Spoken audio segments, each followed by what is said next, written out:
Mesdames et messieurs, c'est un plaisir de vous retrouver. Tribune de presse, ça va être l'occasion pour nous de parler encore une fois de l'actualité, mais sans rumeur. Informer, parce que c'est ça ce qui est plus important. Informer, former et même divertir, ça vous l'aurez, parce qu'en termes d'histoire, vous l'aurez aussi. Pour la première fois, je reçois deux éminents juristes de mon pays. Pourquoi deux? Parce que Tribune, c'est deux personnes, mais ils sont tous nouveau ici, je veux dire par rapport à la tribune. C'est la première fois qu'il passe ici et c'est un honneur pour moi de recevoir un professeur. Il m'a enseigné le cours, il m'a donné le cours de droit à l'université de Kinshasa. Aujourd'hui, je le reçois comme invité, c'est un honneur, honorable en même temps. Honorable professeur, comment allez-vous? Je veux bien, merci. Alors, honorable Mwaba, je sais pas si c'est honorable ou professeur, lesquels vous va le mieux? Les titres sous lesquels vous m'avez invité ce matin. Très bien. Alors, je vous invite aujourd'hui en tant qu'honorable dans un aspect, mais en tant que professeur dans un autre aspect. Alors, très bien. Alors, je reçois aussi Maître Richard Bondo pour la première fois. Maître Richard, je rappelle que vous êtes avocat de très longue date, il faut dire, d'une longue carrière. Vous avez vu beaucoup de générations d'avocats, beaucoup de générations de juges. Donc, vous pouvez aujourd'hui nous parler de la santé de notre appareil judiciaire, comment il se porte, comment allez-vous? Moi, je vais comme un chat. Très bien. Alors, vous rencontrez le professeur Tony Mwaba, oui. Et puis il est député inscrit sur la liste de l'UDPS. Avec lui, nous allons parler de cette question. Deux grands sujets. Nous parlons du retour, la retraite ou le retour en politique de Kabila.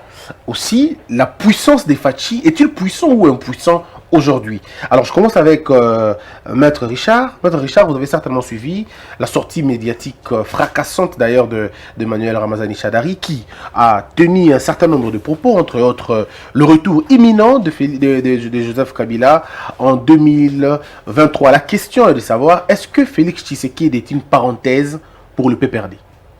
Non. Félix Antoine Tshisekedi est président élu. On ne dirait pas, hein? Il n'est pas une parenthèse du PPRD, c'est le PPRD par contre qui est une parenthèse du peuple et qui va bientôt être fermée, cette parenthèse. Pourquoi? Parce que sentant qu'il est en rupture de banc avec le peuple, le PPRD se distingue dans ce qui lui plaît davantage, c'est-à-dire le mensonge. Le mensonge est vis-à-vis du président de la République honoraire, Joseph Kabila, et vis-à-vis du peuple. Je le dis pourquoi? Parce que Joseph Kabila n'a jamais mandaté Shadari ni quiconque de parler en son nom pour l'appeler président du PPRD, pour dire qu'il est autorité morale de FCC et surtout pour dire qu'il va faire un retour en politique. Lui qui est déjà retraité politique. Ah, vous l'appelez retraité, mais il pense qu'il était en congé, en vacances, c'est le terme de Manuel Shadari. Ce que la Constitution a décidé et la loi portant statut des anciens présidents de la République élus, loi promulguée par Joseph Kabila pendant qu'il était président de la République, le statut de Joseph Kabila, c'est un retraité politique. Alors, jusqu'à l'avènement ou au retour de notre Seigneur Jésus-Christ. Très bien. Alors, professeur Tony Mwaba, il est question de la sortie médiatique d'Emmanuel Ramazani Shadari. Je rappelle pour ceux qui ne le connaissent pas, ou ceux qui nous suivent à l'étranger et qui ne sont pas congolais, Emmanuel Ramazani Shadari, c'est le secrétaire permanent du PPRD et donc un candidat malheureux au présidentiel dernière. Mais est-ce que Félix Tshisekedi est-il conjugué au passé déjà par le PPRD? Bon, la question posée donne ouverture à pas une problématique, mais une problématologie. Il y a beaucoup d'aspects à aborder. Je crois que dans le cadre de cette émission, on ne saura pas. Le moins que l'on puisse dire d'abord sur le plan politique, c'est que dans une situation de coalition. Présentons les choses comme ça. Entre le FCC et le CACH, quelqu'un ou un responsable du FCC, on peut même parler du PPD, c'est la même chose, comme Ramazan Ishadari, a manqué une très bonne occasion de pouvoir se taire.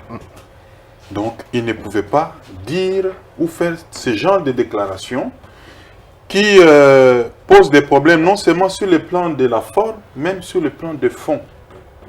Ils ont parlé de beaucoup de choses incohérentes et le secrétaire général de l'IDPS l'a signifié et c'est même irresponsable.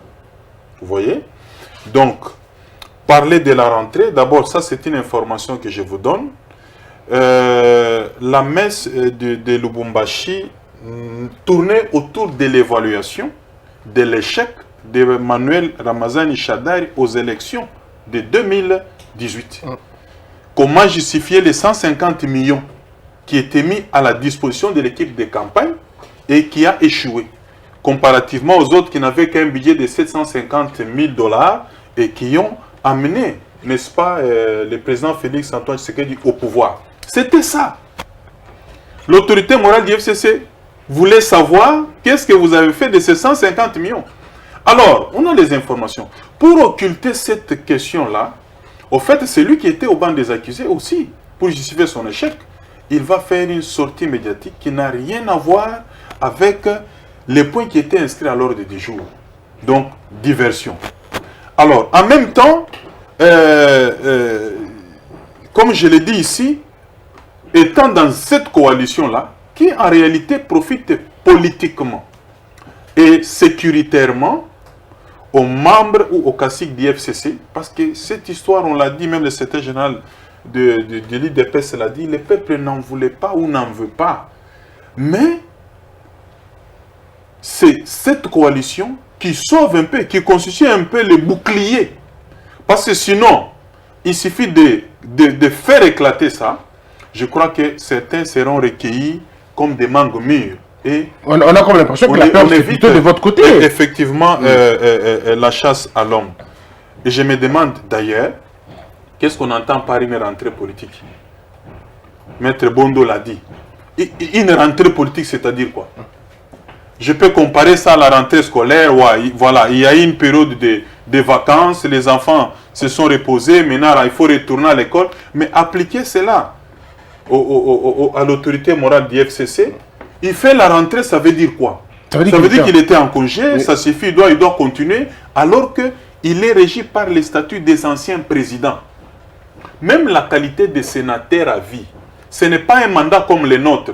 J'ai été élu par le peuple, n'est-ce pas? C'est un mandat qui prend fin, mais lui n'a pas été élu. Donc son statut est déterminé par la loi. Je l'ai dit au cours d'une autre émission ici que les sorts de Joseph Kabila, c'est qu'il mourra sénateur à vie, à moins que la loi change. Très bien. Donc on ne va pas suivre tous les avis hâtifs et approximatifs insuffisamment mûris qui sont distillés ça et là par des gens, je considère, qui sont en train de servir Dieu en dehors de sa volonté. Parce que je me demande bien, est-ce qu'ils ont posé la question à Joseph Kabila? Voilà. Tout ce que Kabila a connu pendant ses 18 ans au pouvoir, est-ce qu'il est encore prêt à revenir pour diriger ce pays? D'abord, c'est une honte. Il montre qu'une méga plateforme comme le FCC, on dirait qu'il n'y a plus de compétences. Ils sont maintenant en panne d'imagination. Nous n'avons qu'une seule personne qui est restée compétent, peut-être jusqu'à sa mort, pour que, par providence, ils obtiennent un remplaçant. Alors, j'imagine même que Kabila n'est même pas concerné par tout ça. Alors, Maître Bondo, si on entend le professeur, il parle plutôt, il faut que la loi change pour que le statut ou le sort de Joseph Kabila change. Mais effectivement, Shadari a parlé bien évidemment des réformes à initier. Ils sont même allés plus loin pour dire qu'ils vont réviser la Constitution, ou du moins la changer pour permettre à Kabila de revenir au pouvoir. Alors, vous parlez plutôt des sénateurs à vie, mais eux, ils ne le voient pas comme ça. Écoutez, vous savez, notre Constitution ici, le professeur ne me le contredira pas.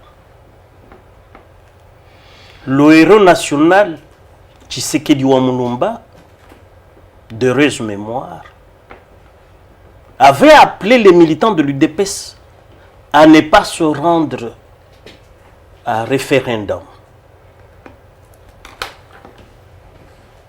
Mais Joseph Kabila, contrairement à Tshisekedi, a battu campagne pour que cette constitution soit adoptée par voie référendaire. Et la constitution a été adoptée et promulguée par lui, Joseph Kabila, président de la République, le 18 février 2006. Que dit cette constitution? La constitution a son article 4, dernier alinéa. Je voudrais expliquer le sort, pourquoi je dis que Kabila est un retraité politique et il n'a plus le temps de faire son retour. Quand on va à la retraite, on sort de la carrière. L'article 104, dernier alinéa de la Constitution dit « Le nombre des sénateurs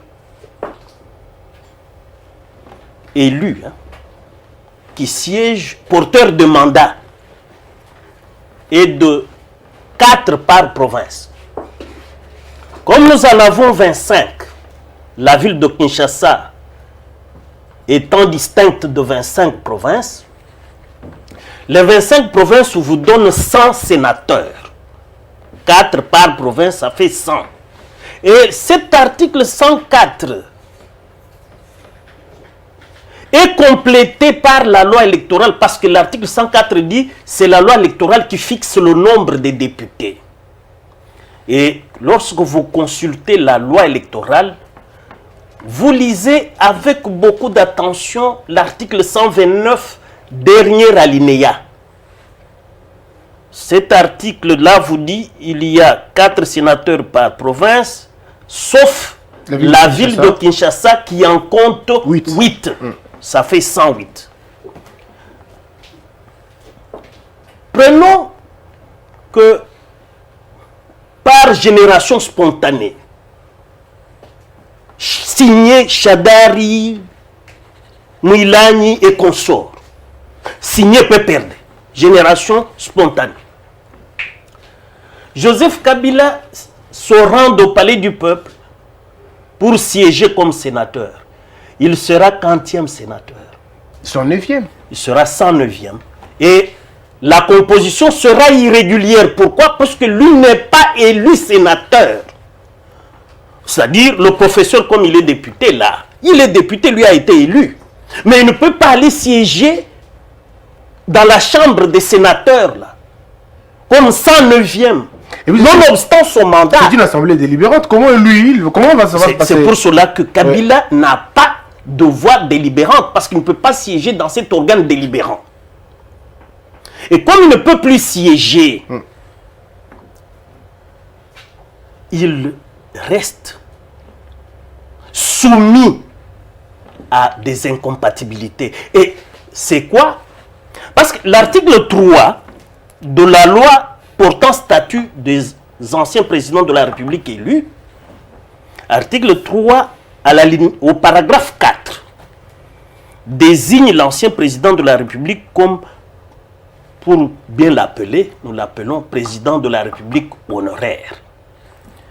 Et l'article 6 de la même loi le soumet aux mêmes incompatibilités que les députés nationaux et les sénateurs. Coulé à quel article? C'est à l'article 108. Alors ça fait beaucoup d'articles. Troisième alinéa. Non, je le dis calmement pour que les téléspectateurs les notent et comprennent. Parce qu'on a assez menti à Joseph Kabila qui, au début de l'alternance, pouvait se faire des selfies au grand marché, dans les grandes surfaces, même quand il passe sur la rue, tout le monde accourt vers lui. Mais ces gens sectaciques du PPRD veulent couper Joseph Kabila du peuple, alors qu'il est déjà dans le peuple, en train de savourer sa retraite. Qu'on le laisse savourer sa retraite. Très bien. Et je voudrais terminer. Alors, l'article 108, vous êtes en train de... L'article 108 de la Constitution. Alinéa 3, paragraphe 9, dit les incompatibilités, entre autres, de ne pas exercer un quelconque mandat électif. Tout autre mandat électif. Tout autre mandat électif, c'est ça le texte. Tout autre mandat électif est interdit au président de la République. Très bien, maître, on va donner la parole. Donc, pour être président en 2023, il faut qu'il soit élu. Ça lui est interdit parce que jusqu'à sa fin de la vie, lui demeure. Professeur, est-ce que vous êtes d'accord avec tout ce que maître Bondo dit? Sans mandat. Sinon, j'ajouterais, parce qu'ils ont parlé des réformes, ils ont dit qu'ils vont initier des réformes et la constitution ne sera pas un problème. Moi, je le rencontre souvent, tous ces cas-ci, quand on leur pose des questions, ils nous disent, ne vous en faites pas, cette constitution, si elle doit être modifiée, elle le sera, si elle doit être changée, elle le sera, pourvu que Kabila revienne au pouvoir. De toutes les façons, il n'a pas encore 50 ans.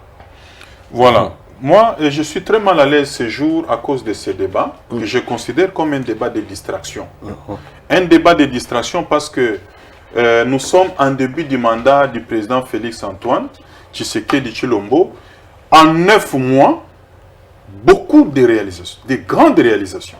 On a dit ici qu'il n'avait pas de diplôme, il n'avait pas étudié, il vendait des pizzas à gauche à droite.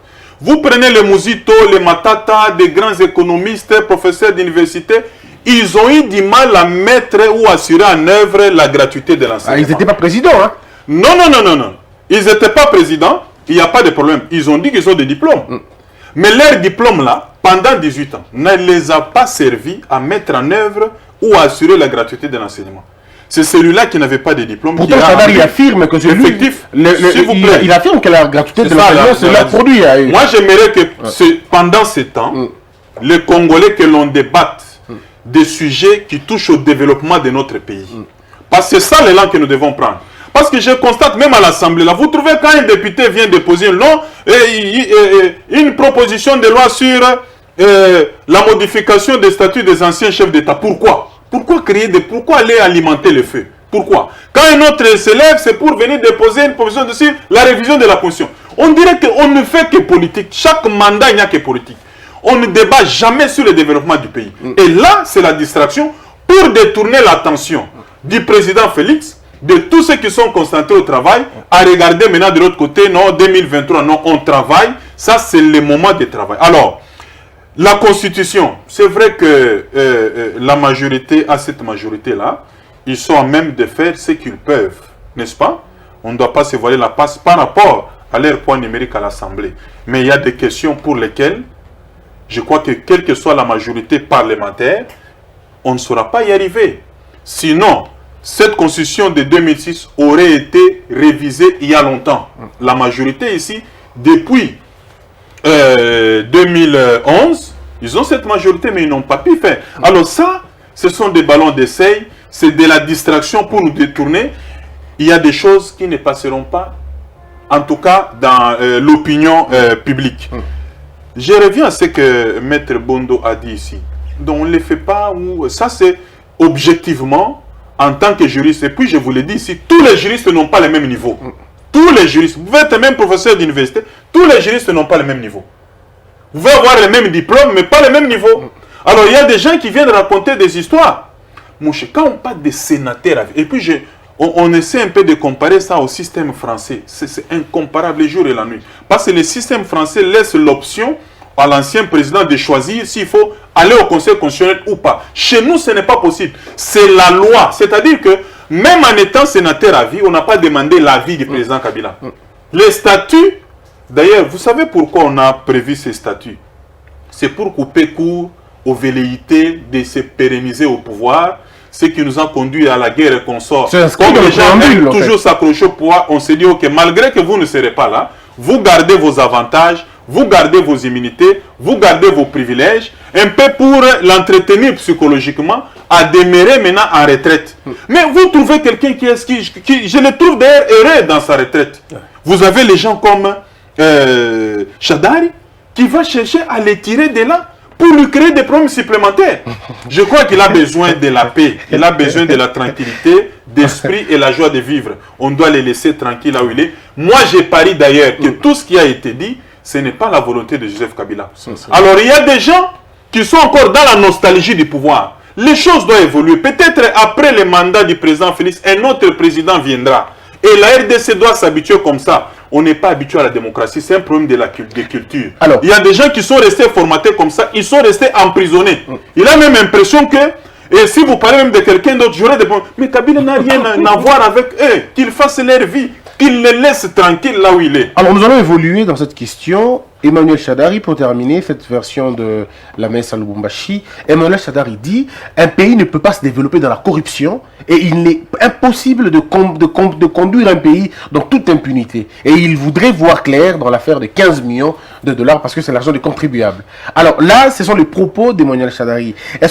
Comment voyez-vous ces propos, Maître Bondo? Aujourd'hui, le PPRD demande la lumière sur la corruption. Vous savez, Christian, depuis près de 2 ans, je couvre plusieurs audiences à Kananga. La commune renommée cite Shadari comme auteur des tueries de Kamwina Nsapu. Cite Shadari. Est-ce que lui a même comparé comme témoin là-bas dans le procès des experts des Nations Unies? Lui est sous sanction. Pourquoi ces sanctions contre lui? Est-ce pour la corruption? Est-ce pour des tueries? Est-ce pour des fausses communes? Parce que si on veut, comme le président a dit qu'il ne veut pas finir dans le passé, si le pouvoir actuel nous laisse finir dans le passé, pourquoi il vous laisserait... Les Shadari là, je crois qu'ils n'auraient pas pu avoir le temps de célébrer leur messe à Lubumbashi. Donc ce qu'il dit là, c'est comme le dit le professeur, une façon de faire de la diversion, de distraire le peuple et surtout de manquer de loyauté et d'égard à Joseph Kabila. Parce que tous les Shadari, c'est des créatures de Joseph Kabila. Pourquoi il n'y a que Joseph Kabila qui doit être leur cheval de bataille? Non, leur cheval de course. Pourquoi? Mais parmi eux là, il y a entre guillemets des professeurs d'université, parce que le professeur ne va pas me démentir.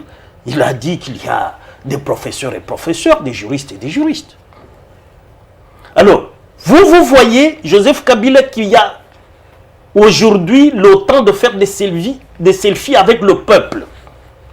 Dire avec ceux qui ont célébré la messe à Lubumbashi, moi, Joseph Kabila, je vais retourner en politique. Mais il va le faire comment?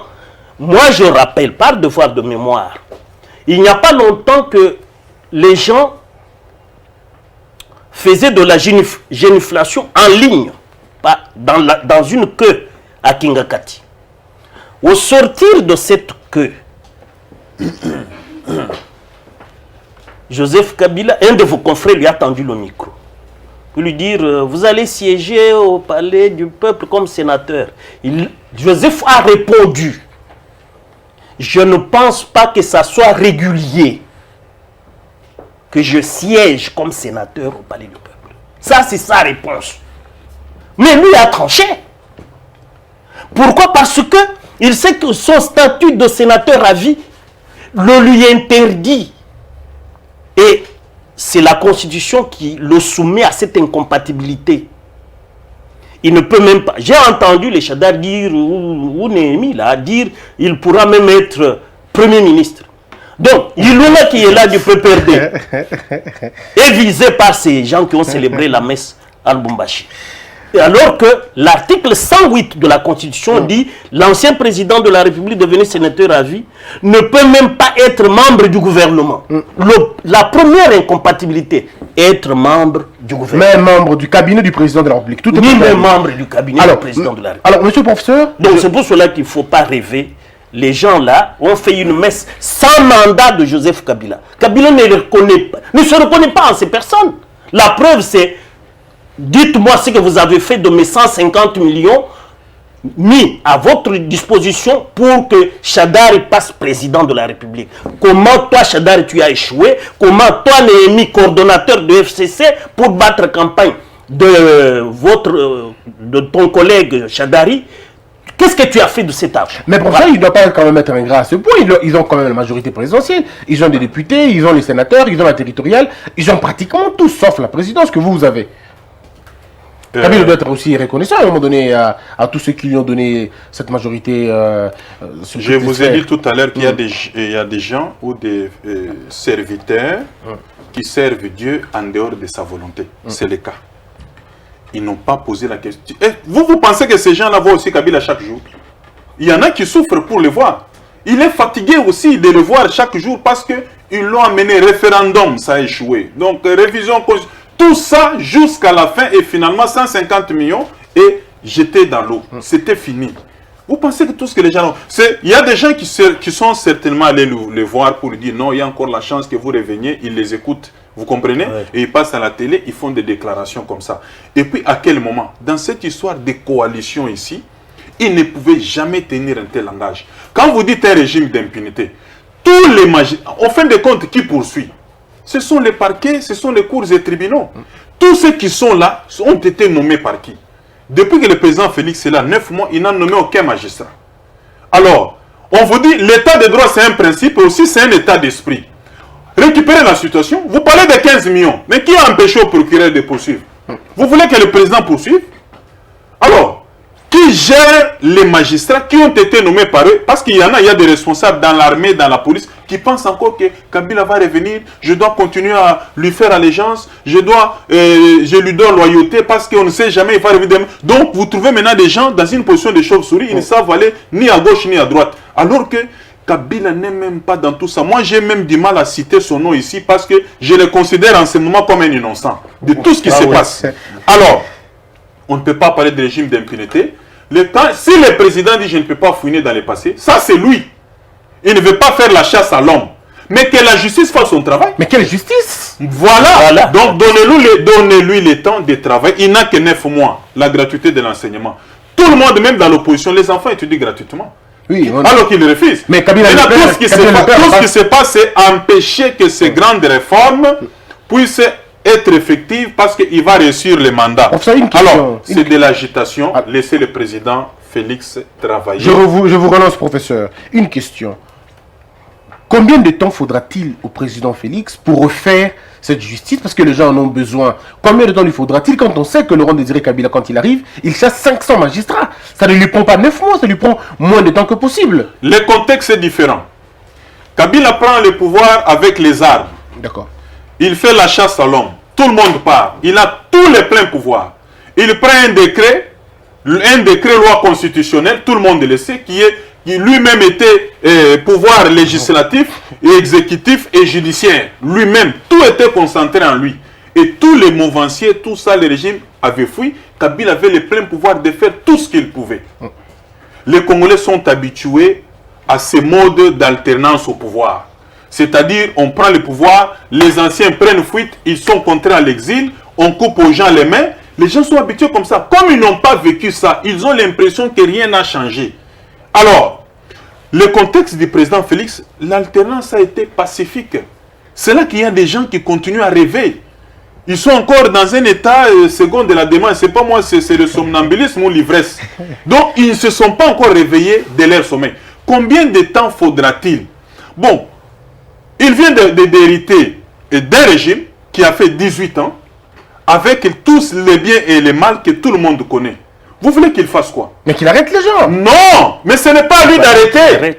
Quand on vous dit l'état de droit, il a tout dit, que chacun fasse maintenant son travail. Oui, mais... Ce n'est pas à lui d'arrêter. Le procureur général, près la Cour de cassation, même celui qui est près la Cour constitutionnelle, quand il apprend seulement, même par la simple rumeur, que Bruno Chibala a détourné autant, qu'il l'interpelle, il n'a pas besoin qu'on lui donne des injonctions. Mais justement, parce qu'il n'y a aucune réforme. C'est ça les deux. Non, on n'a pas besoin de réformes. Écoutez, dans ces pays, il ne faut pas faire des réformes pour des réformes.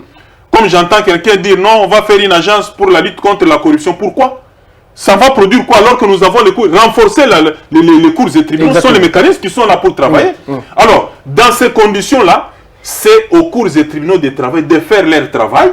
Il n'y a pas de problème. Alors, combien de temps? Il y a un temps pour toute chose. Il vient d'arriver. Il doit maîtriser aussi certains rouages. Il doit maîtriser aussi certains paramètres. Et puis, se lancer au travail. À peine le gouvernement vient d'être installé. Le budget n'est même pas encore déposé. Tout ça, la politique de retraiter les magistrats, de recruter, de nommer, faire tout ça, ça a un coût. Et peut-être que c'est traduit déjà dans le budget qui sera déposé à l'Assemblée nationale. On est en train d'attendre. Et c'est par rapport à ça qu'on verra tout ça. Alors, mais ça demande des moyens. Alors, maître, quand le professeur parle de ça demande des moyens, il faut attendre le temps. Mais on a vécu avec Kabila ici. Aucun député n'a tenu de propos discourtoires à son endroit dans une assemblée nationale. Mais à notre époque, à l'époque de Félix Tshisekedi, on a vu un monsieur le traiter même d'inconscient. Le député était présent. Je pense même que l'honorable était là dans la salle le jour où on insultait le président. Et puis, il y a une ministre qui a refusé de notifier, disons, d'exécuter les ordonnances du président. Elle est libre jusqu'aujourd'hui, elle circule. Le gouvernement vient d'être installé. Ceux qui étaient concernés dans les ordonnances n'ont pas toujours pris fonction. On parle de Matata Mpogno qui s'est permis de revenir pour donner des leçons au président de la République. On a vu Némi Mulanya donner des leçons au président de la République. Chadari en a fait encore. Bref, est-ce que Fachi fait peur à quelqu'un au Congo? Vous savez, votre question vient à propos. Parce que vous citez des gens dont simplement le nom donne du frisson et de la nausée au Congolais. Vous avez vu la gestion de Matata. Vous avez suivi les errements de Chadari. Dans lui qui voudrait les sanctions. Et respecte-t-il les décisions de justice qui a fait échouer l'arrêt opposable à tous, l'arrêt de la Cour constitutionnelle, l'arrêt Kazembe, dont moi j'étais avocat. On vous a refusé d'être individu. On a dit que vous n'étiez pas un individu. Ah, non, je parle de l'arrêt Kazembe. Ah d'accord. Gouverneur. La Cour constitutionnelle le réhabilite comme gouverneur. Chadari est vice-premier ministre de l'Intérieur. Empêche, forme obstacle à l'exécution de l'arrêt de la Cour constitutionnelle. Il dit qu'on vit dans l'impunité. Mais l'impunité, c'est lui. Parce que moi, je suis allé voir le procureur général. Je cite son nom, le procureur général Minga, de la Cour constitutionnelle, pour lui dire, selon l'article 94, alinéa 3 de la loi organique de la Cour constitutionnelle, c'est vous qui êtes chargé de suivre l'exécution des arrêts de la Cour. Vous savez ce que le procureur général m'a dit? Maître, allez dire à votre client Kazembe de s'entendre avec Chadari. Donc lui là, il est incapable d'exécuter, de faire exécuter les arrêts de la Cour constitutionnelle. Ça c'est sa réponse qu'il donne à qui? À moi-même, avocat de Kazembe, qui suis allé le voir. Pour me demander de conseiller à mon client d'aller rencontrer son bourreau Chadari. S'entendre. Est-ce qu'on peut transiger à l'exécution d'un arrêt de la Cour constitutionnelle, opposable à tous? C'est pour cela que je dis que les Chadari ont raté l'occasion de se taire. Parce que ce qu'ils ont dit n'engage que Joseph Kabila n'est pas dedans. Mais alors, pourquoi? Il fait peur à qui? C'est la question. Et puis, ce que je dis, oui, je voudrais quand même compléter le professeur. Mais il vous a bien répondu. La charge des poursuites judiciaires, ce n'est pas le président de la République. La justice est rendue, certes, au nom du peuple. Les décisions sont exécutées, certes, au nom du président de la République. Mais la charge de rendre justice ou d'engager les poursuites, c'est les cours et tribunaux, en ce compris les parquets. Et le procureur général, près la Cour de cassation, a ce rôle. Nommé par Kabila et les autres? Oui, mais vous savez, moi je suis un acteur politique positiviste parce que j'ai été nourri aux mamelles d'Auguste Comte. Auguste Comte, dans le système de politique positive, enseigne que nul n'a d'autre droit que celui de remplir son devoir. Le devoir de poursuivre les criminels, c'est le procureur général, c'est le parquet. Ce n'est pas le président de la République. Donc, à chacun de faire son devoir. Je souscris à la position du professeur, selon laquelle ça ne sert à rien de créer une agence anticorruption. Donnons plein pouvoir à la justice. Parce que les trois pouvoirs sont là. Le pouvoir judiciaire doit s'exercer de la même manière qu'on sent la virulence du législatif, la virulence de l'exécutif. Il faut que le peuple sente aussi la virulence ou l'autorité de la justice. Mais qui doit l'imposer? Qui doit imposer cette virulence? Qui doit fixer les modalités? C'est les animateurs du pouvoir judiciaire. Mais pourtant, c'est le modèle. À travers le Conseil supérieur de la magistrature, qui doit convoquer son assemblée générale. L'assemblée générale a des magistrats qui ont comme religion la République. Il y en a. Ce n'est pas tous les magistrats qui sont corrompus. Exactement. Dans leur mémorandum qu'ils ont adressé au président de la République, ils stigmatisent les tares de 18 ans, à peu près 21 ans de l'AFDEL. Parce que pour moi, l'AFDEL part de 97 en 2018. En 2018. Donc cette parenthèse a été fermée le 24 janvier 2019 par la prestation de serment et l'alternance pacifique. Mais les effets, on les sent encore jusqu'à aujourd'hui. Non, nous les sentons. Ouais. Non, les effets, vous imaginez les effets de 18 ans? Plus les 32 ans de la dictature de Mobutu. C'est que ça donne à un peuple. Alors, monsieur le professeur... C'est déjà use code nature. Alors, monsieur le professeur, est-ce que Félix Tshisekedi ne se rend pas compte de la situation, que c'est difficile, ou sinon pratiquement impossible d'éradiquer ce système qu'il a trouvé? Parce que le Félix Tshisekedi qu'on a écouté lors de la période électorale, ceux qui n'ont eu beaucoup dit, Nakokanga Bango, Bakokima, Bato Basalakima Be, Bakokangama, Bato Baibaki, Bakokangama, c'est vrai qu'il ne prêchait pas la violence, il prêchait toujours que ceux qui ont commis des infractions vont être arrêtés. Mais on voit Félix Tshisekedi arriver au pouvoir, honorable. Il a les rapports Mamping avec lui, il a le rapport Panama Papers avec lui. Il a tout, il a même les noms des généraux qui ont été impliqués dans les affaires des armes. Mais on ne comprend pas par quel mécanisme toutes ces personnes peuvent revenir lui donner des leçons de qui de démocratie. Mata Tampogne donne des leçons de la bonne gouvernance.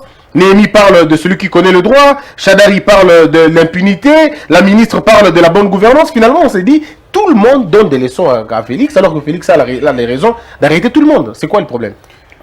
Personne de tous ces personnages que vous venez de citer ne peut donner ou administrer des leçons à Félix, parce qu'il a réussi là où eux tous réunis ont échoué. Je parle d'abord de la gratuité de l'enseignement. Même les Mouzito là, il a fait trop de démonstrations là-bas, des calculs, mais ça était Premier ministre. Tout ce qu'on a retenu, c'était l'enrichissement personnel. Matata Pogno, tout ce qu'on retient de lui, c'est le vocable cadre macroéconomique. Même tous les enfants de primaire ici qui n'ont jamais été à l'école, maintenant ils vont peut-être l'apprendre plus tard, mais ils connaissent le cadre macroéconomique. Ça produit quoi dans ces pays? Gratuité, ça choque. Tu vois là où ça choque, c'est ça. En 9 mois, on est capable de faire des choses comme ça. Maintenant, même les militaires peuvent habiter dans des habitations décentes. Tout ça, ça blesse. Alors on s'est dit, non, à cette allure, ça ne sera pas bon, on va nous oublier totalement. Vous comprenez? Ce qu'il faut faire, c'est créer la diversion, la distraction, pour détourner l'attention de tout le monde et l'amener à échouer. Cette histoire des ordonnances non exécutées, je voulais que l'opinion comprenne que Félix Tshisekedi a promis des choses pendant la campagne, il a la bonne foi de les réaliser. Et tout ce qui compte dans ce pays, c'est la volonté politique. Les magistrats doivent comprendre que, à la tête du pouvoir exécutif, nous avons un nouvel air, un nouvel esprit. On nous laisse libres de travailler, qu'ils exercent. Ils attendent des injonctions. Pourquoi? Ils sont formatés comme ça pendant 18 ans. Ils sont habitués. C'est-à-dire, pour voir un dossier aller avec célérité, ça doit être un dossier politique. C'est-à-dire, il faut que l'ANR soit derrière. Non, ils sont habitués comme ça, même les magistrats. Ils doivent être peut-être même convoqués dans une assemblée. C'est pas les entretenir que ce temps-là est révolu, messieurs, travailler. Alors, il y a un inconvénient. Vous ne voyez pas seulement l'aspect politique des choses lorsqu'on vous dit les ordonnances n'ont pas été exécutées, ainsi de suite. Ça, c'est certaines faiblesses viennent du fait qu'on accède au pouvoir, on a la présidence, mais on n'a pas la majorité à l'Assemblée nationale. Ça, c'est constitutionnel, ça, c'est du droit pur. Si tu étais Shadari, Fayoulou, ou bien Katumbi à la place de Félix Tshisekedi, alors que l'FCC garde sa majorité, la situation aurait été la même. D'ailleurs, il faut féliciter Félix, parce que si on doit prendre même la situation de la France en 83 avec Mitterrand, tout ça, je crois qu'il ne pouvait même pas avoir un seul ministre. Mais il a quand même des ministres, il a pesé de son poids. Vous voyez? Mais ces gens continuent à avoir la majorité. Puisqu'ils ont la majorité, ça ne sera pas toujours facile, à moins de voir les choses dans la même direction que lui. Comme lui voit les biens et les autres voient toujours les mal, ils useront toujours de leur position majoritaire pour faire cela. Et l'empêcher à réaliser la vision, tout ce que le peuple attend. Alors moi je me dis, l'opinion doit savoir que ce que nous venons de faire, l'alternance qui est au niveau de la présidence, c'est un grand pas. Nous devons faire un deuxième pas, un pas géant en 2023, récupérer maintenant les pouvoirs législatifs entre les mains pour que celui qui viendra encore puisse avoir les pleins pouvoirs et transformer ce pays. Donc voilà là où les problèmes se posent. Ne parlez pas de régime d'impunité. En 9 mois, on va reprocher à Félix l'état que les autres ont laissé. 32 plus on lui reproche peut-être le silence. Mais honorable, vous voyagez beaucoup. Non, mais le silence, c'est quoi? Toi, tu as vu en France, Emmanuel Macron appeler le procureur, dit va poursuivre celui-là. Non, chacun fait son travail. Oui, mais quand même, on a vu en Bénin, au Bénin, ici, on a vu Talon inquiéter un peu l'autre. En Angola, on a vu le nouveau président inquiéter notre président. Pourquoi le nôtre n'inquiète personne? C'est là la grande question. D'abord, il y a des limites constitutionnelles, je vais dire juridiques, par rapport au fait que ces gens ont la majorité. D'accord. 65% des ministres. Donc, ils ont encore une force. Il ne faut pas négliger. On est en politique et c'est du réalisme. Et ils ne peuvent pas laisser le président de la République mettre en œuvre la totalité de ses idées. Parce qu'ils savent que ça ne leur profitera pas. Ça, c'est une chose. Mais de deux, laisser les choses évoluer. Félix Tshisekedi, c'est un combattant. Il a été formaté, il a été formé pendant plusieurs années.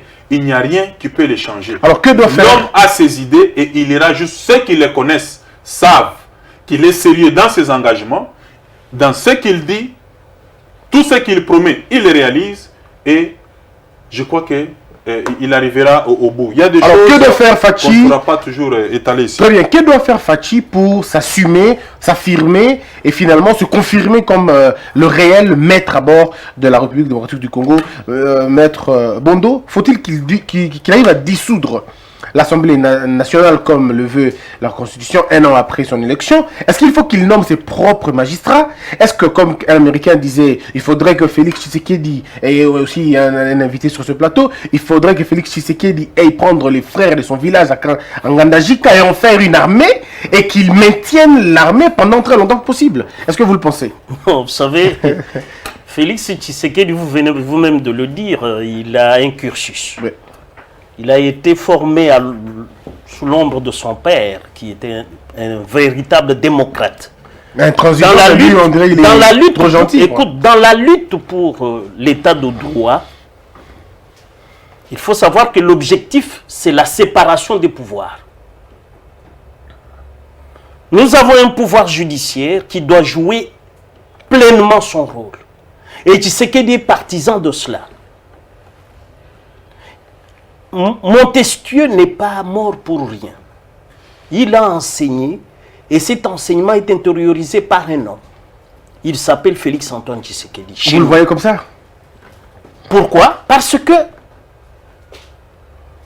il a prêté serment d'être le fidèle serviteur du peuple. C'est l'article 74 de la Constitution. Le serment, c'est le dernier engagement dans le serment où il dit qu'il doit à chaque instant se conduire comme le fidèle serviteur du peuple. C'est au peuple congolais de manifester librement son ras-le-bol. Lorsque au Parlement ça ne va pas, lorsqu'au gouvernement ça ne va pas, lorsqu'à la justice ça ne va pas, c'est à partir de ces indices-là que Tshisekedi peut dire, parce que je suis fidèle serviteur du peuple. Ce peuple a besoin de ceci. Je vois qu'au pouvoir judiciaire, les magistrats se comportent mal. Il peut demander au gouvernement de donner des moyens pour que l'Assemblée générale du Conseil supérieur de la magistrature se tienne, afin que des bons magistrats soient proposés à sa signature. Et des bons magistrats, nous en avons. Il y a des magistrats déjà rompus ou corrompus dans la magouille, mais il y a des bons magistrats qui n'ont pas enjambé dans leur carrière. Parce qu'il y a eu, pendant les 18 ans, des magistrats, soi-disant, un conseiller juridique à la présidence a une préférence d'un magistrat qui se trouve à tel endroit pour que son dossier soit bien traité.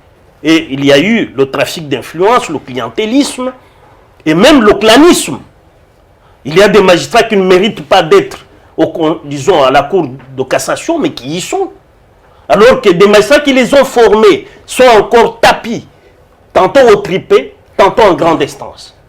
Voilà pourquoi je dis, donnons le temps au temps, comme le disait François Mitterrand, Félix Antoine Tshisekedi a la bonne volonté, le peuple l'approuve, c'est pour cela qu'il est la coqueluche du peuple. Il est le chouchou du peuple. C'est l'unique président qui peut aujourd'hui aller au stade, acheter de l'eau chez les ambulants là, et boire avec tout le monde, qui peut tapoter sur l'épaule du joueur. Il a fait ça une seule fois et puis il n'a plus fait. Non, mais je ne sais plus. Non, c'est la charge. L'agenda du président de la République n'est pas l'agenda à aller dans les occasions mondaines partout. C'est pas l'agenda de l'ancien président de la République. Hein? Non, l'ancien président a le temps de faire ses selfies. C'est pour cela que j'ai dit, laissons Joseph Kabila savourer sa retraite politique, parce qu'il peut venir même ici. Même ici chez vous. serais très heureux de le recevoir. Même ici chez vous. Il peut venir passer l'émission comme nous le faisons là. Alors, monsieur le professeur, on va terminer cette partie de la puissance des Fachi. Que doit-il faire exactement pour s'affirmer, se confirmer? Est-ce qu'il faut qu'il arrête Kabila? Est-ce qu'il faut qu'il arrive à dissoudre le Parlement? Est-ce qu'il faut qu'il nomme ses propres généraux? Qu'est-ce qu'il faut qu'il fasse exactement? J'ai toujours dit que le Congo n'est pas le problème. Les problèmes, c'est les Congolais. J'ai même l'impression que les Congos ne méritent pas nous, Congolais, comme peuple. J'ai suivi les Ivoiriens et les Camerounais dire: mais envoyez-nous votre président là chez nous ici. Nous, on va vous donner Biya. Et le Parlement. C'est-à-dire que même de loin, ils voient que ces gens ont une chance extraordinaire d'avoir quelqu'un comme Félix. J'ai parlé avec, je crois qu'un haut responsable qui m'a dit: mais prof, si nous perdons quelqu'un comme Félix dans ces pays, alors qu'il n'a pas encore fini de réaliser son programme, nous le regretterons. Ces pays... Il y a un petit groupe de gens qui ont confisqué l'État, l'économie, qui ont patrimonialisé les pouvoirs et qui veulent continuer dans cette allure-là. Dans ce groupe-là, vous trouvez des généraux dans l'armée, dans la police, dans la politique. Tout ça, je vous dis, nous devons sauver ce pays. Félix, qu'est-ce qu'il doit faire? Ce n'est pas dissoudre le Parlement. Encore que pour le faire, il faut qu'il y ait une crise persistante entre l'Assemblée nationale et le gouvernement, pas lui. On n'a pas besoin de ça.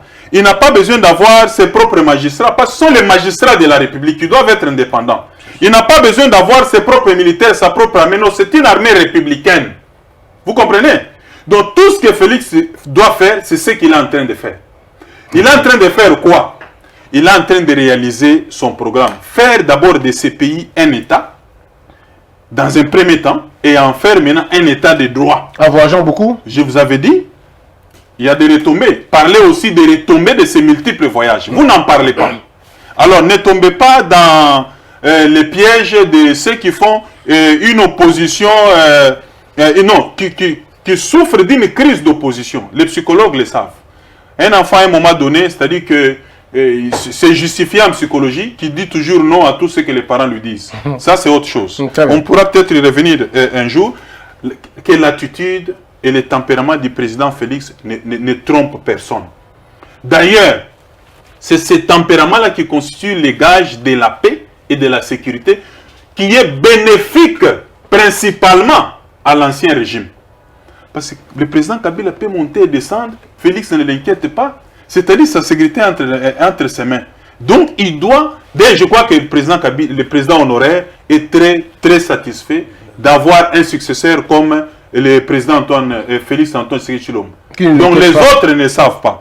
Alors, en même temps, que son attitude là ne soit pas considérée comme une faiblesse. Il n'est pire d'eau que l'eau qui dort.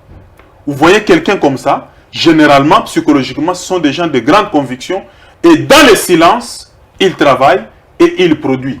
Tout ce qu'il fait, tout ce qu'il doit faire, c'est ce qu'il est en train de faire. Très bien. Et vous verrez que les Congolais, dans l'élan du changement de mentalité et le reste, vous verrez que ça va évoluer. Je l'ai dit avec l'opération Kinbopeto. Pourquoi vous voulez seulement qu'Ngobila s'en occupe? C'est impliquer la population. Un samedi, chacun devant sa parcelle, il peut tirer, il peut ramasser les ordures, tout ça et les jeter. Et puis le reste, l'hôtel de ville s'en occupe. Vous trouvez déjà quelqu'un, 40 ans, 50 ans, il se lève le matin, il ne brosse pas mais il mange. Il ne se lave pas, il attend 16h, 17h, il entre dans la douche. Quelqu'un comme ça qui ne prend pas d'abord soin de son propre corps. Vous pensez que les ordures sur la route, il en fera quoi? Alors, c'est un problème de culture, un problème de mentalité aussi. Les 10 minutes qui nous restent, vous choisissez maintenant le sujet. Soit on parle de comment instaurer un état de droit ici en quelques minutes, ou vous nous parlez de la question du porte-parole de l'opposition. C'est une question d'actualité. C'est vous qui avez fait le choix. Faites le choix de quel sujet? Entre instaurer l'état de droit et les porte-paroles. Moi, c'est l'état de droit qui est important. Oh, vous aussi, l'état de droit ou les porte-paroles? Moi, les deux. Très bien. Alors, maître, dites-nous, votre recette à vous, comment faire pour construire un état de droit où seule la puissance publique sera, disons, où la puissance publique sera soumise à la norme? Vous savez, dans le souci que l'Afrique se développe, je crois que c'était à Accra, au Ghana, Barack Obama disait qu'il faut en Afrique pas des hommes forts, mais des institutions fortes. Contredit par le président, comment on appelle encore, burkinabé, qui est parti, Blaise Compaoré, qui a dit non, en Afrique, on a besoin des hommes forts pour instaurer oui, vous savez, les États. Il était encore très jeune. Oui. Hein, et il a le bénéfice d'excuses. Oui. Qui c'est? Je parle de Blaise Compaoré. Blaise Compaoré, au moment où il parlait, Oui. il n'avait pas, je crois, 45 ans. Il était encore jeune, il avait encore la fougue parce qu'il croyait en sa popularité chez les Burkinabés, mais il s'est tiré. Hein, pour fuir, aller en Côte d'Ivoire.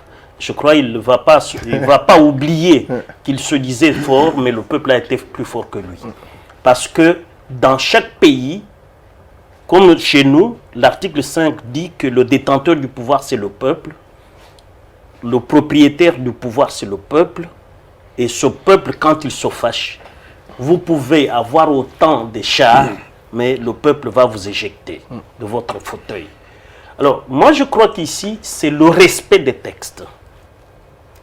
Parce que tous les penseurs politiques, notamment John Locke, sont arrivés à la conclusion que dans un état de droit qui est distinct de l'état de nature, où la jungle, c'est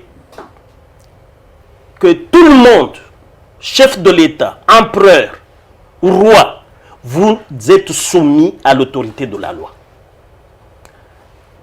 Dès que nous assurons cela chez nous, vous avez posé une question ici, pourquoi Félix ne chasse pas les généraux, les ceci. Mais l'article 13 de la Constitution le lui interdit, parce qu'on ne peut pas, pour exercer des fonctions de l'État, accéder aux fonctions publiques, discriminer des gens.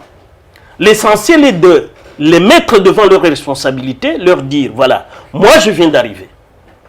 Vous avez évolué 18 ans dans un libertinage, dans une licence, mais l'autorité de la loi va être appliquée maintenant. C'est pour cela que vous voyez des généraux qui font aujourd'hui allégeance. Tous les militaires, quand Tshisekedi se promène au camp Tchachi, vous voyez les femmes des militaires autour de lui, les militaires eux-mêmes, les enfants des militaires. Ça, vous n'avez jamais vu.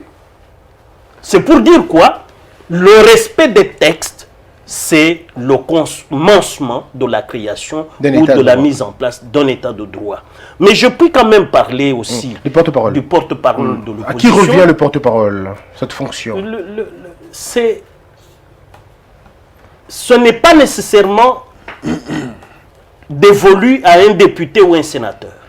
Tout opérateur politique qui a la confiance de la majorité dans l'opposition peut être porte-parole de l'opposition parce que c'est les députés et sénateurs qui le désignent. Donc moi je crois qu'il faudrait que les par consensus ou par élection? Ça peut être par consensus tout comme par élection. Alors à l'état où nous sommes, honorable, vous êtes député national, parmi les meilleurs élus d'ailleurs, il faut le dire, il faut le rappeler. Est-ce que les députés vont-ils s'entendre finalement? On a comme l'impression qu'au niveau de l'opposition, ils ne s'entendent pas. Ce n'est plus un consensus. J'ai entendu un député ce matin dire qu'ils vont finalement aller aux élections parce qu'ils ne s'entendent pas. Non, mais vous parlez de l'opposition. Moi, je me pose d'abord la question si on en a une. Depuis janvier 2019. Parce que la démocratie ne rime pas nécessairement avec l'opposition. Les gens confondent. On peut avoir une démocratie sans opposition. Mais il faut qu'il y ait un contre-pouvoir. Non, je suis d'accord. Il y a 3 pouvoirs. Les pouvoirs arrêtent les pouvoirs, c'est ça. Mais la démocratie ne signifie pas nécessairement qu'il y ait opposition. On ne refuse pas que ça existe. Et puis l'opposition que vous voyez là, il s'oppose à quoi? À un individu. Pas à un système, pas à un régime, pas à un pouvoir, pas à des idées, pas... Voilà, pas un programme. Ils s'opposent à un individu. C'est pourquoi ils sont en panne d'imagination. Le thème de l'opposition ici est connu, c'est l'affaire 15 millions. Alors que le procureur général, près la Cour de cassation, a même fait un communiqué. Il faut éviter de spéculer sur ça. L'affaire est en pleine instruction. Moi, en tant qu'avocat, je me réserve de commenter là-dessus d'ailleurs. Parce qu'il y a les secrets de l'institution. On attend que le procureur général lui-même donne ses conclusions. Il sait quelle suite il va donner à cette affaire. Mais ça, c'est le thème principal de cette opposition. Le deuxième thème est connu. La vérité des urnes. Ils étaient nombreux. Je crois qu'il est resté seul. Tout le monde a compris que non, il n'est pas sérieux. Même les amis à qui il avait parlé de cette affaire, des prêts, ils ont dit non, mais il n'y en a pas. Ils sont en train de partir. Et puis dans le silence. Qui n'est pas sérieux? Mais l'auteur... et le chante de la question de la vérité des urnes. Êtes-vous en train de dire que Martin Fayulu n'est pas sérieux?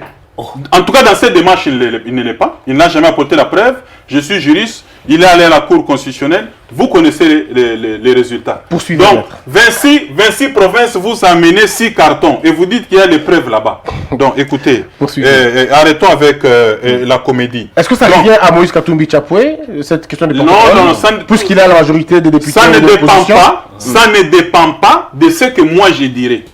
Ce n'est pas moi qui pose les critères de désignation d'un porte-parole de l'opposition. Il y a une loi portant statut de l'opposition qui fixe les conditions, les statuts, tout ça. C'est par rapport aux conditions prévues par cette loi-là que le porte-parole peut en sortir. Je ne vais pas avancer les noms ici. Si vous étiez député de l'opposition, vous voterez pour qui? Mais comment? Je suis un homme, vous me demandez si j'étais une femme, j'épouserais qui? Non, si vous... Donc je n'ai pas de réponse à vous donner parce que je suis un homme et je m'assume. État de droit. État de droit va terminer. Qu'est-ce qu'on doit faire? Deux choses. C'est d'abord la réforme de la justice et la volonté politique. La volonté politique est là. Il y a un homme qui a été dans une formation politique. Ils se sont bâtis toute la famille pendant plus de 30 ans pour l'instauration d'un état de droit. C'est-à-dire qu'il y a d'abord cette volonté-là. La deuxième chose, c'est la réforme du secteur de la justice. Je vous ai déjà dit ici que dans notre pays, la priorité, ce n'est pas l'économie, ce n'est pas les finances, ce n'est pas même la sécurité, c'est d'abord la justice. Si on fait un effort d'entreprendre de bonnes réformes dans le secteur de la justice et remettre notre justice sur les rails, tout va rentrer en ordre. C'est-à-dire, on va facilement, celui qui paie, tout le monde va payer son impôt, celui qui récolte l'impôt va canaliser tout vers la caisse de l'État, tout le monde aura son salaire, vous ne payez pas, la justice arrête, tout le monde fera son travail et vous verrez que les choses iront de l'avant. Les secteurs prioritaires dans ces pays, et même la Bible dit, la justice élève une nation. C'est le premier secteur. C'est le FCC qui a la Il y a justice. la réforme de la justice et la volonté politique. La volonté politique du président de On est la d'accord, la volonté, est là. on l'a vu, mais est-ce que vous Maintenant, pensez... nous est-ce sommes que- dans la phase des réformes. Est-ce que vous pensez que le président est assez étoffé pour assumer les réformes, ou pour les assurer? Est-ce que vous le voyez avoir les équipements nécessaires pour y arriver? J'ai comme impression que dans ces pays, quand on parle de tout, on rejette sur le président de la République. Mais l'état de droit, c'est quoi? Vous êtes vous-même juriste. Et moi, j'aime bien venir chez vous parce que vous avez une appréhension, une compréhension des choses différentes de tous les autres. Merci beaucoup. Donc, quand on parle, non, il y a un accident là-bas, président de la République. Il y a un Wewe qui a fait un accident, président de la République. Là, on parle de Non, mais il y a C'est la une question- séparation des pouvoirs. une question Oui, sérieuse. le président a une idée. Oui. Nous sommes à l'Assemblée. Oui. Nous verrons des projets de loi venir de l'exécutif Très bien. au Parlement qui doivent matérialiser son idée là dans des propositions, des réformes qu'il fera par des projets de loi qui viendront. Alors, maître... Donc, il sait, il a des conseillers, et nous, au niveau de l'Assemblée nationale, on ne manquera pas, même en tant que député, de faire des propositions de loi qui tendent dans le cadre de la réforme du secteur de la justice pour que l'état des droits soit réel comme c'est la gratuité de l'enseignement aujourd'hui. Et tu dois aussi savoir que dans ces pays, il y a des gens qui ont tellement de cadavres dans leur placard, ils n'ont pas besoin de l'avenir ou de l'avènement. Justement, c'est pourquoi on a posé la question de l'étoffe. Alors, on va terminer cette émission, on l'a terminé déjà. Maître, professeur, honorable Tony Mouaba, dites-nous, est-ce que vous avez déjà un projet? Est-ce que vous avez déjà une loi en gestation que vous êtes en train de préparer pour soulager vos électeurs, ça veut dire ceux que vous aimez beaucoup, ceux qui vous ont porté à l'Assemblée nationale, ou vous êtes là pour observer ou contrôler simplement le Parlement, faire votre travail comme il faut? Non, il y a beaucoup de choses qu'un député fait. L'article 100 de la Constitution, voter les lois, contrôler le gouvernement, les entreprises publiques, les établissements publics et les services publics. C'est un grand travail. D'accord. En dehors de l'aspect législatif. Bon, c'est ce qui caractérise d'abord le travail du Parlement d'abord, mais il y a d'autres. Je voulais répondre de façon formelle. J'ai été élu sur la liste d'un parti politique, UDPS. Une formation politique qui a une vision, qui a une charte. Vous comprenez qu'il y a des valeurs. Je ne peux pas me lever le matin, amener une proposition de loi qui n'a pas été endossée au parti ou qui n'a pas été décidée au sein du parti parce que c'est la politique ou le programme de ma formation politique qui est mise en œuvre d'abord par le président. Il faut qu'il y ait une synergie au niveau de l'Assemblée nationale pour mettre cela en œuvre. Donc, on en discute de manière cohérente et les partis et les députés, en ce moment-là, la loi sort. Je ne peux pas, par exemple, me lever le matin. Je dépose une loi, par exemple, pour l'homosexualité. Je suis libre. Dans ma liberté totale en tant que député, je peux le faire. Mais est-ce que ça cadre avec la philosophie de mon Pourtant, le parti? prof Mbata l'a fait, Donc, hein, il n'a pas eu l'aval du parti. Moi, je vous donne les principes. Je ne vais pas citer les noms des uns et des autres pour que ça soit mal interprété. Mais je vous dis que la logique, c'est celle-là. Très bien. Donc, au niveau du parti, il y a des initiatives qui peuvent venir de moi en tant que député. Ça doit être endossé au parti. Et en même temps, le parti peut avoir une vision et demander à un député dans tel secteur, compte tenu de sa spécialité, de faire ou telle autre proposition de loi. Alors. Mais soyez apaisés, je peux vous rassurer qu'il y a beaucoup de propositions de loi dans la valise. Et d'ici là, on va commencer à balancer une après l'autre. On passera, alors maître, on a terminé, mais maître, vous permettrez que je repose la question au professeur, une question qui va peut-être vous déranger, mais vous êtes libre de la prendre ou de ne pas de répondre ou de ne pas répondre. Vous êtes de quel bord à l'UDPS aujourd'hui? Est-ce que vous êtes du côté de Kaboun de Kabouya ou vous êtes du côté de prof Mbata, Peter Kazadi, prof Chilumbaï, prof et les autres professeurs? Est-ce que vous êtes de ce camp-là? Je suis légaliste. Aujourd'hui, à l'UDPS, nous avons un président à dit intérim. C'est Jean-Marc Kabound. C'est celui-là qui représente l'UDPS partout. C'est ça le débat. Quand on vous dit non, c'est Kabila qui dirige, ce n'est pas Félix. Alors que c'est le président Félix qui signe les ordonnances, qui représente les pays en Russie, en Serbie, aux États-Unis, en Belgique, partout. Mais vous continuez à rêver. D'accord. Donc revenons ici pour vous dire que le seul qui engage l'UDPS aujourd'hui, c'est Jean-Marc Kabound. Le seul secrétaire général qui engage l'UDPS aujourd'hui, c'est Augustin Kabouya. Donc, tant que les choses n'ont pas encore changé, qu'ils soient intérim, provisoire ou pas, mais ce sont ceux-là. Donc, tant que c'est comme ça que les choses se présentent, en tant que légaliste, je me plie à cela. En attendant que les congrès soient organisés et que les organes puissent changer. On a la réponse. Alors, donc, ce n'est pas question de bord, mais je me conforme au texte. Maître, est-ce que vous avez une pensée à l'organisation de l'UDPS? On va terminer par là. Est-ce que vous pensez que l'UDPS est en train de tanguer? Est-ce que l'UDPS est entre les mains impropres, comme le disent certains professeurs? Ou vous pensez que tout est de droit, tout va bien? Vous savez,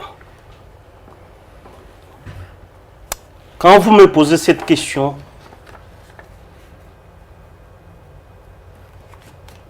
je suis en train de pleurer, Étienne Tshisekedi. Parce que le respect des textes, c'est ça son cheval de bataille. Est-ce que les statuts, que disent les statuts de l'UDPS? Je renvoie le professeur qui est de l'UDPS, élu sur la liste UDPS, à l'article 34 de ces statuts, publié au journal officiel. Ces statuts disent: la convention démocratique du parti a la plénitude de pouvoir pour des matières non réglées par le statut. Alors, c'était pas le débat de l'ordre du jour, hein? On va revenir un autre jour pour en parler suffisamment. Non, je voudrais quand même éclairer maintenant. De 5 minutes, oui. Oui, 2 minutes, je termine. Non, il me reste plutôt... Oui, allez-y. C'est pour dire que il faut convoquer une session extraordinaire de la Convention démocratique des partis. Le Bofadi, il attend ça. Non. Il y a une nuance. Le Congrès comme organe suprême, mais il y a la Convention démocratique du parti qui est le 3e organe du parti. Non, je crois le 2e. C'est en session extraordinaire qu'on peut examiner la question de l'empêchement temporaire du président du parti, très bien. En l'occurrence le président Félix. On va terminer cette émission. C'est pour cela que je dis, il respecte les textes, certes, oui, mais les textes ne prévoient pas un président intérimaire. Très bien. On va dépasser. On y reviendra plus tard. Sinon, je vous enverrai la facture. Maître Bondo évoque des statuts qui ont été déjà modifiés. Il y a maintenant des statuts coordonnés. On aurait pu commencer. Moi, je parle des coordonnées publiées au journal officiel. À consulter les nouveaux statuts. Alors, ça, c'est plutôt le débat. Et les textes ne régissent pas toujours tout. Quand vous prenez je vous enverrai la facture, on a dépassé. Et on va se référer au droit commun. Merci beaucoup. Sinon, j'enverrai la facture. On a débordé les 7 minutes de cette émission. Merci beaucoup. Alors, chers invités, vous allez regarder vos caméras. Il y a des gens qui veulent continuer le débat avec vous. Honorable, je sais que vos coordonnées sont déjà données. Tout le monde le connaît. Mais vous pouvez toujours appeler à ceux qui nous suivent aux États-Unis, en Australie, qui voudront continuer le débat avec vous, de pouvoir vous contacter et continuer le débat. Le débat va continuer sur ces plateaux? Oui, avec eux-mêmes. Hein. Il y a des gens qui veulent vous appeler, qui veulent savoir un peu plus, qui ont des questions à vous poser par moi. Ils peuvent le faire en vous appelant vous-même par vos coordonnées. D'accord. Ils peuvent me joindre sur mon compte Facebook. C'est Honorable Tony Mwaba. Donc, c'est la page officielle. Et directement ou sur Messenger, on va en discuter. Et pas sur WhatsApp? Non. D'accord. Alors, maître, vous pouvez donner vos coordonnées ou... Moi, mes coordonnées, c'est... Je vous donne la latitude de les donner à tous ceux qui aimeraient. Alors, tout le monde refuse de donner ce numéro. Entrer en contact avec moi. Très bien. Merci beaucoup, maître. Un dernier mot pour l'émission qui vous reçoit aujourd'hui. Dernier mot, c'est simplement pour dire que le peuple a choisi son président. D'accord. Il a la bonne volonté de redresser la situation et que le peuple lui fasse confiance. Maître, un mot pour l'émission qui vous reçoit aujourd'hui. J'ai toujours été fier quand je reçois votre invitation et je me sens toujours à l'aise parce que ça me permet effectivement de pouvoir m'exprimer et ça a toujours été un exercice parce que c'est un travail intellectuel qui nous pousse à faire toujours la gymnastique. Hein. C'est le droit de sûreté que vous m'avez enseigné de toutes les façons. Je constate. Alors, on a terminé cette émission. Merci beaucoup. Ah ben, ce qui est vrai, c'est que nous partageons beaucoup de liens. Je suis un ancien étudiant, un ancien étudiant de votre auditoire. Et je suis un étudiant honoraire. Oui, je suis, peut-être. Hein. Et puis, je suis l'encadré, sinon, de Maître Bondo au barreau. Donc, c'est un honneur pour moi de vous recevoir. Alors, Mesdames et messieurs, merci beaucoup. Je vous retrouve très prochainement dans un autre numéro, certainement, avec un autre sujet. Portez-vous bien, que la peur quitte nos esprits et que Dieu bénisse les RDC. Merci. Que Dieu bénisse. Ça, c'est bien dit.